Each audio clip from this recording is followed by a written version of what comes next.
আসসালামু আলাইকুম।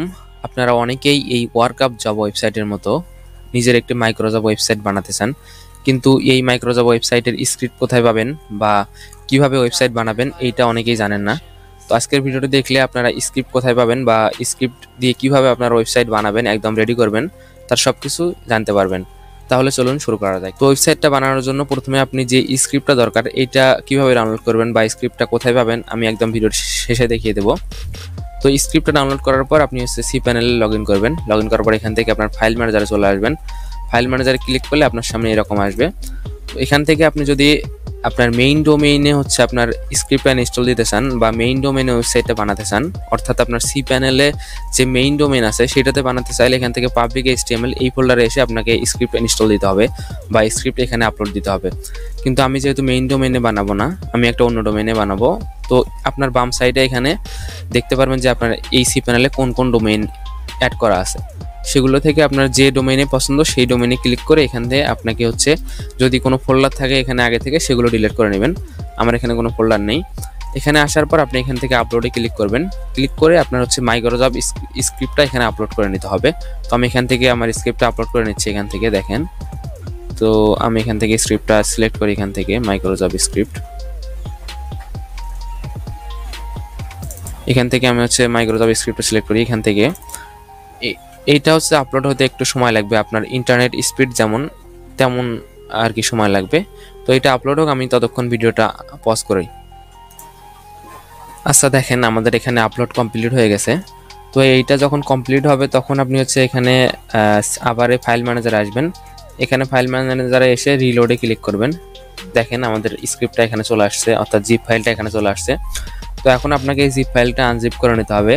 আনজিপ করার জন্য আপনার মাউসের রাইট বাটনে ক্লিক করে এখান থেকে এক্সট্রাক্ট বাটনে ক্লিক করবেন। ক্লিক করে এক্সট্রাক্ট ফাইল এই বাটনে ক্লিক করবেন। যেহেতু ফাইলটা একটু বড় তাই এখানে এক্সট্রাক্ট হতে কিছুটা সময় নেবে। তো এটা এক্সট্রাক্ট হোক, আমরা ততক্ষণ অপেক্ষা করি। দেখেন এক্সট্রাক্ট হয়ে গেছে। এখন এটা এখান থেকে ক্লোজ করে দেবেন। এরপর এখানে যে আপনি দেখতে পাচ্ছেন এই যে জিপ ফাইলটা আছে, এটা চাইলে আপনি রাখতে পারেন অথবা এখান থেকে ডিলিট করে দিতে পারেন। রাখলেও কোনো সমস্যা নেই, ডিলিট করলেও কোনো সমস্যা নেই। তো আমার যেহেতু লাগবে না তাই আমি এখান থেকে ডিলিট করে নিচ্ছি। আচ্ছা, আমি এখান থেকে ডিলিট করে নিলাম। তো এখন এর পরের কাজ আপনি আবার সি প্যানেলে চলে আসবেন। এখন আমাদেরকে PHP ডাটাবেস তৈরি করতে হবে। ডাটাবেস তৈরি করার জন্য আপনি এখান থেকে সার্চ দিতে পারেন PHP লিখে। PHP লিখে সার্চ করার পর এখানে PHP এখানে আমি খুঁজে পাচ্ছি না। আচ্ছা, আমি এইভাবে সার্চ দিই। এখান থেকে PHP লিখে সার্চ করলে এখানে এই যে চলে আসছে। এখানে আপনার ডাটাবেস উইজার্ড এটাতে ক্লিক করবেন। এটাতে যদি আমি ক্লিক করি তাহলে এরকম চলে আসবে। দেখেন, আমরা একটু অপেক্ষা করি। এখান থেকে আমাদেরকে ডাটাবেস ক্রিয়েট করে নিতে হবে। তো আপনি এখান থেকে যে কোনো একটা নাম দিবেন। তো আমরা এইটা নামে দিচ্ছি। এটা যে কোনো, আপনি এখান থেকে যে কোনো একটা নাম দিবেন। নাম দিয়ে এখানে নেক্সট স্টেপে ক্লিক করবেন। যখন আপনি নেক্সট স্টেপে ক্লিক করবেন তখন এখানে আপনাকে আবার একটা ইউজার নেম দিতে হবে। আগেরটা ছিল ডাটাবেস নেম, এইটা আমাদের ইউজার নেম। তো আমি আমার কাজের সুবিধার্থে ইউজার নেমও সেম দিলাম। আপনার এই যে এটা ইউজার নেমও সেম দিলাম যেহেতু আমার কাজের সুবিধার্থে। এখানে আপনার চাইলে আলাদা দিতে পারেন অথবা সেম দিতে পারেন, এটা আপনাদের ইচ্ছা। এখানে পাসওয়ার্ড অবশ্যই এখানে জেনারেট করা পাসওয়ার্ড দিতে পারেন বা আপনার ইচ্ছা মতো একটা পাসওয়ার্ড দিতে পারেন, একটা কঠিন পাসওয়ার্ড দিতে পারেন। তবে এই পাসওয়ার্ডটা অবশ্যই একটা কঠিন পাসওয়ার্ড দিবেন। আর এই পাসওয়ার্ডটা অবশ্যই আপনি মনে রাখবেন, কারণ এইটা যদি আপনার লিক হয়ে যায় তাহলে কিন্তু পরবর্তীতে আপনার ডাটাবেস হ্যাক হতে পারে বা অন্য কোনো সমস্যা হতে পারে। কঠিন পাসওয়ার্ড এটা সেভ করে আপনাকে অবশ্যই মনে রাখতে হবে কিন্তু পাসওয়ার্ডটা, কারণ যখন আমরা ডাটাবেসের সাথে কানেক্ট করব তখন অবশ্যই এটি আমাদের লাগবে। তারপর এখান থেকে আমরা ক্রিয়েট ইউজার বাটনে ক্লিক করব। ক্রিয়েট ইউজার বাটনে ক্লিক করার পর এখানে দেখেন আমাদের এই যে ইউজার নেম এইটা আমাদেরকে কপি করতে হবে। তো আমি এটা কপি করলাম।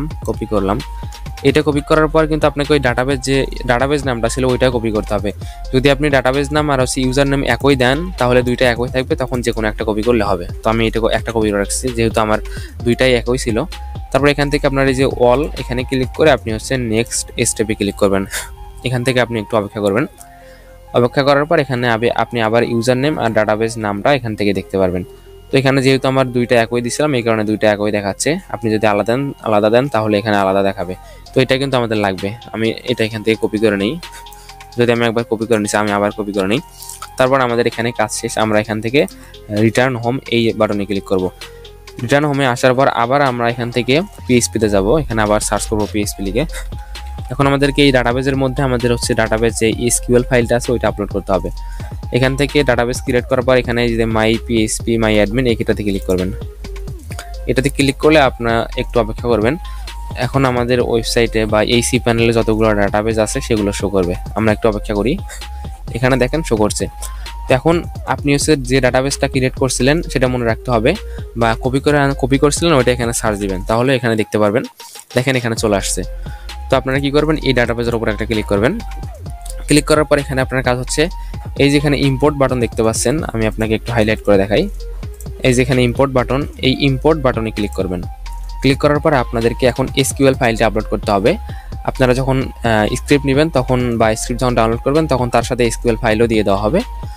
তো কীভাবে স্ক্রিপ্ট ডাউনলোড করবেন এটা আমি ভিডিও শেষে দেখিয়ে দিচ্ছি। এখানে এই যে এটা আমাদের এসকিউএল ফাইল, এটা আমরা এখান থেকে ক্লিক করলাম, আপলোড করব। এখান থেকে ক্লিক করার পর সিলেক্ট করার পর আপনি এই ইম্পোর্ট বাটনে ক্লিক করবেন। এখন হচ্ছে এই এসকিউএল ফাইলটা আপলোড নেবে। এসকিউএল ফাইলটা মাত্র 4 MB, এটা আপলোড নিতে বেশি সময় লাগবে না, আমরা ততক্ষণ অপেক্ষা করি। এখানে দেখেন আমাদের এসকিউএল ফাইলটাও কিন্তু আপলোড কমপ্লিট হয়ে গেছে। যখন আপলোড কমপ্লিট হবে তখন এরকম একটা ইম্পোর্ট হ্যাজ বিন সাকসেসফুলি লেখা দেখাবে। এখন আপনাদেরকে যে কাজ করতে হবে সেটা হচ্ছে আপনার এই এসকিউএল ফাইলটা যে আপলোড দিলেন এইটার সাথে আপনার ডাটাবেসটা কানেক্ট করাতে হবে আপনার ওই যে স্ক্রিপ্টের সাথে। এখন স্ক্রিপ্টের সাথে ডাটাবেস কানেক্ট করার জন্য আপনি হচ্ছে আবার এই জায়গায় চলে আসবেন। এই যেখানে আমরা ওই যে প্রথমে যে আমরা আপলোড দিলাম আমাদের জিপ ফাইলটা, এখানে আসার পর আপনি এখান থেকে .env নামের একটা ফাইল আছে ওইটা এখান থেকে খুঁজে বের করবেন। এখান থেকে আপনি ওই ফাইলটা নর্মালি খুঁজে নাও পেতে পারেন, এর জন্য আপনাকে এখানে এই সেটিং বাটনে ক্লিক করতে হবে। সেটিং বাটনে ক্লিক করার পর এই যে শো হিডেন ফাইল আছে না, এইটাতে ক্লিক করবেন। এইটাতে ক্লিক করে সেভ দিবেন, তাহলে এখানে আপনার এই যে দেখেন .env ফাইল এটা শো করছে এখানে। তো এটাতে ক্লিক করে ডাইরেক্ট ক্লিক করে আপনি হচ্ছে এডিট বাটনে ক্লিক করবেন। এখন আমাদের এই আবার এডিট বাটনে ক্লিক করবেন। এখন .env ফাইলটা ওপেন হয়ে গেল। এখান থেকে মূলত আমাদের ওই ডাটাবেসটা এখান থেকে কানেক্ট করতে হবে। এখানে একটু নিচের দিকে দেখবেন যে ডাটাবেস দেওয়ার অপশনগুলো আছে। আমরা যদি এখানে দেখি, এখানে দেখেন এই যে হচ্ছে আমাদের ডাটাবেস, এটা হচ্ছে আপনাদেরকে শুধুমাত্র এই 3টা জিনিস হচ্ছে পরিবর্তন করতে হবে। আমি একটু জুম করি। এখানে হচ্ছে ডাটাবেস, এটা হচ্ছে ডাটাবেস নাম, আমি এখান থেকে ডাটাবেস নাম দিয়ে দিচ্ছি। আর এই নিচেরটা হচ্ছে ডাটাবেস ইউজার নেম, আমি এটাও এখান থেকে দিয়ে দিলাম। আপনি অবশ্যই এগুলো মনে রাখবেন, ওই যখন ডাটাবেস ক্রিয়েট করছিলেন তখন যেগুলো দিছিলেন এখানেও ঠিক সেম ইনফরমেশনগুলো দিবেন। যদি এখানে ভুল হয় তাহলে কিন্তু আপনার স্ক্রিপ্ট ইনস্টল হবে না। এরপর ডাটাবেস পাসওয়ার্ড যেটা দিছিলেন ওখানে এটা এখান থেকে দিবেন। আমি এখান থেকে পাসওয়ার্ড দিচ্ছি। এইটা যখন পাসওয়ার্ড দেওয়া হবে তখন এখান থেকে আপনি সেভ চেঞ্জ বাটনে ক্লিক করবেন। আমাদের এখানে সেভ সাকসেস হয়ে গেছে। এখন যদি আমরা হচ্ছে আমাদের যে ডোমেইনে ইনস্টল দিয়েছিলাম সেই ডোমেইনটা যদি আমরা হচ্ছে ব্রাউজারে গিয়ে পেস্ট করে দেখি আমাদের কি অবস্থা ডোমেইনের। এখন ব্রাউজারে এসে পেস্ট করলাম, আমরা একটু অপেক্ষা করি। এখানে দেখেন আমাদের কিন্তু ওয়েবসাইটটা কিন্তু ইনস্টল হয়ে গেছে। আপনি যদি ডাটাবেস কানেক্ট করার আগে এইখানে ঢোকেন বা ওয়েবসাইটে ঢোকেন তখন কিন্তু এটা রান হবে না, এটা কিন্তু এইরকমই থাকবে। তো এরপরের কাজ হচ্ছে আমাদের অ্যাডমিন প্যানেলটা সেট আপ করা। অ্যাডমিন প্যানেলটা দেখার জন্য আপনি হচ্ছে এখান থেকে লগ ইন বাটনে ক্লিক করবেন। লগ ইন বাটনে ক্লিক করবেন। লগ ইন বাটনে ক্লিক করার পর আমরা হচ্ছে আপনাকে একটা অ্যাডমিন অ্যাকাউন্ট আর হচ্ছে একটা পাসওয়ার্ড দেবো, ওইটা এখান থেকে ইনপুট করতে হবে। তো অ্যাডমিন প্যানেল অ্যাক্সেস করার জন্য এখানে একটা ইউজার নেম আর একটা পাসওয়ার্ড লাগবে। তো এইটা আমরা আপনাকে স্ক্রিপ্টের সাথে দিয়ে দেবো। তো এখানে আমরা মেইলটা দিয়ে দিচ্ছি, এরপর হচ্ছে আমরা এখানে পাসওয়ার্ডটা দিয়ে দিচ্ছি।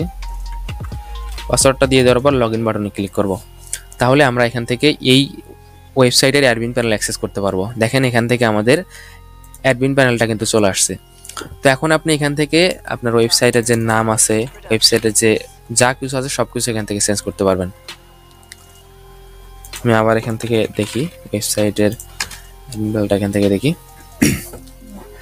এই ওয়েবসাইটে এখানে দেখেন সেটিং অপশন আছে। এই সেটিং থেকে আপনারা ওয়েবসাইটের মানে একদম সব কিছু চেঞ্জ করতে পারবেন। ওয়েবসাইটের নাম, ওয়েবসাইটের সাপোর্ট ইমেইল, ওয়েবসাইটের ফোন নাম্বার, এখানে মিনিমাম জব কোস্ট, যত কিছু আছে সব কিছু এখান থেকে চেঞ্জ করতে পারবেন। অনেক সময় দেখবেন যে হচ্ছে স্ক্রল টেক্সটগুলো যায়, ওগুলো কিন্তু এখান থেকে খুব সহজে চেঞ্জ করা যাবে। তো এখানে আসার পর প্রথমে আপনি আপনার ওয়েবসাইটের নামটা চেঞ্জ করবেন, তারপর ওয়েবসাইটের হেডার ইমেজটা চেঞ্জ করবেন, ফেভিকন ইমেজটা চেঞ্জ করবেন, তারপর এই ফেসবুক, ইউটিউব এগুলো লিঙ্ক চেঞ্জ করবেন। তাহলে আপনারা ওয়েবসাইট একদম রেডি হয়ে যাবে, আপনার নিজস্ব একদম নামে সব কিছু সেট হয়ে যাবে। আশা করি আপনি বুঝতে পারছেন যে আসলে কিভাবে কি করবেন বা একটা মাইক্রোজব ওয়েবসাইট কিভাবে বানাতে হয়। তো এখন আপনারা যে এই ওয়ার্ক অফ জব যে স্ক্রিপ্টটা আছে এইটা কোথায় পাবেন? তো এটা নেওয়ার জন্য হচ্ছে আপনারা ডিসক্রিপশন বক্স চেক করবেন। ডিসক্রিপশন বক্স চেক করলে আপনারা হচ্ছে একটা লিঙ্ক পাবেন, সেই লিঙ্কে আপনারা আসলে আপনারা হচ্ছে এরকম একটা পেজে চলে আসবেন। আমি একটু অপেক্ষা করি। তো ডিসক্রিপশন বক্সের লিঙ্কে ক্লিক করলে আপনারা এই পেজে চলে আসবেন। আপনারা দেখেন এখান থেকে আমাদের থেকে আপনারা একদম রেডি মাইক্রোসফট ওয়েবসাইট নিতে পারেন অথবা স্ক্রিপ্টও কিনতে পারেন একদম কম দামে। তো এটাতে আপনারা ক্লিক করবেন, এই যে স্ক্রিপ্ট নেওয়ার জন্য এটাতে ক্লিক করবেন। ক্লিক করার পর এখানে দেখেন 1499 টাকা লেখা আছে। তো এটা আসলে এটা এখন এরকম আছে, এটা অনেক সময় চেঞ্জ হতে পারে। এখন কীরকম দাম আছে সেটা অবশ্যই আপনাকে ওয়েবসাইট দেখে নিতে হবে। তো এখান থেকে বাই নাও ক্লিক করবেন।